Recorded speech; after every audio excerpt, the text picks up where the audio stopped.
Le 19h30, François de Brigode.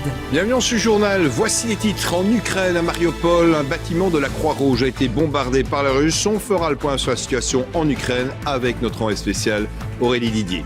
Réaction aussi dans ce JT de l'ambassadeur de Russie à Bruxelles après l'expulsion de 21 diplomates russes. Une expulsion qui aura des conséquences, dit-il.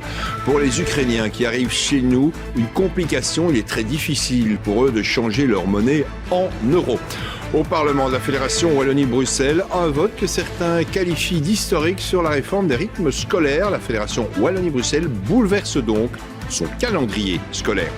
Au procès du 13 novembre à Paris, Salah Abdeslam élude les questions sur le soir des attentats. Il réaffirme avoir renoncé à actionner sa ceinture explosive lors des attaques meurtrières du 13 novembre 2015. Nous rejoindrons Laurent Vandenberg en direct à Paris, bien sûr.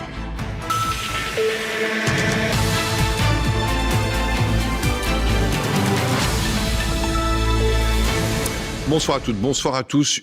L'inflation en Belgique a atteint son niveau le plus élevé depuis mars 83. Elle est établie à 8,31%. Elle est poussée donc vers le haut à cause des prix de l'énergie. Cet après-midi, au Parlement de la Fédération Wallonie-Bruxelles, un vote que certains qualifient d'historique. Les députés ont acté la réforme des rythmes scolaires. La Fédération Wallonie-Bruxelles bouleverse donc son calendrier scolaire, se démarque des autres communautés du pays et avance sur ce dossier. Cela faisait 30 ans que cette idée était dans l'air. Alors, concrètement, Tidiem Quash, en quoi consiste ce nouveau rythme scolaire qui entrera en application dès la prochaine rentrée scolaire? C'est important. Eh bien François, le nouveau rythme scolaire, c'est assez simple. C'est l'alternance entre 7 semaines de cours et puis 2 semaines de congés, sauf pour la première et la dernière période de l'année qui compteront 8 semaines de cours. L'objectif de cette réforme voulue par le gouvernement de la Fédération Wallonie-Bruxelles, c'est le bien-être des élèves, une meilleure régularité entre les périodes d'apprentissage et de repos. Tous les experts le disent depuis des décennies, ça sera bénéfique sur le plan pédagogique. Tidiem, à quoi va ressembler le calendrier scolaire côté francophone? Eh bien, jetons un œil sur ce calendrier. La prochaine rentrée scolaire ne se fera plus le 1er septembre, mais le lundi 29 août. Il y aura ensuite, vous le voyez, 8 semaines de cours pour arriver au congé d'automne, 2 semaines, puis 7 semaines de cours pour arriver aux vacances d'hiver de Noël. Mais ce qui va vraiment changer, ça sera visible dans la deuxième partie de l'année scolaire. Les vacances de détente ne tomberont plus à la période de carnaval, cette semaine surlignée en mauve, mais plutôt du 27 février au 12 mars. Les vacances de printemps ne tomberont plus non plus autour de Pâques, mais du 1er au 14 mai. Et puis, les grandes vacances d'été débuteront un peu plus tard, puisque le dernier jour de l'école, ce sera le 7 juillet.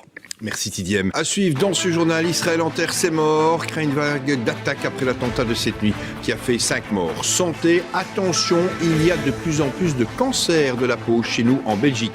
Et puis quand même une page saveur et douceur dans ce JT, on s'intéressera à la fabrication des œufs de Pâques.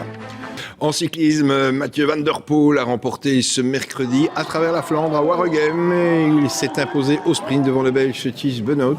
C'est la deuxième fois en fait que le coureur néerlandais inscrit son nom au palmarès de cette épreuve flandrienne et dimanche, place donc au Tour des Flandres.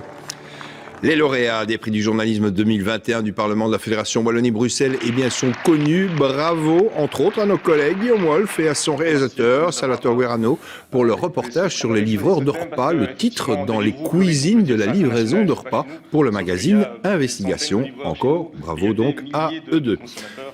Voilà, fin de journal. Tout de suite, Sacha Laoud vous présente le menu de QR le débat. À demain, 19h30.